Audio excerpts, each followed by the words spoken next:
Hello, hello! Looks like coconut, no? Yung isa dito is bigay po ng ah, kakilala ko sa church. Talagang nasa kahoy pa siya. Freshly picked from the tree. And the other two was given by kapitbahay. So this miracle fruit is also a miracle. Isa lang yung ni-ask ko, tas may dalawa pang bigay, o di ba? This miracle fruit is a miracle. Hay nako, pabalik-balik lang.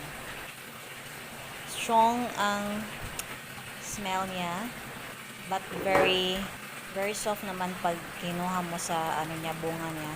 Para siyang vanilla ice cream, oh. But really the smell so strong. So ang dami pala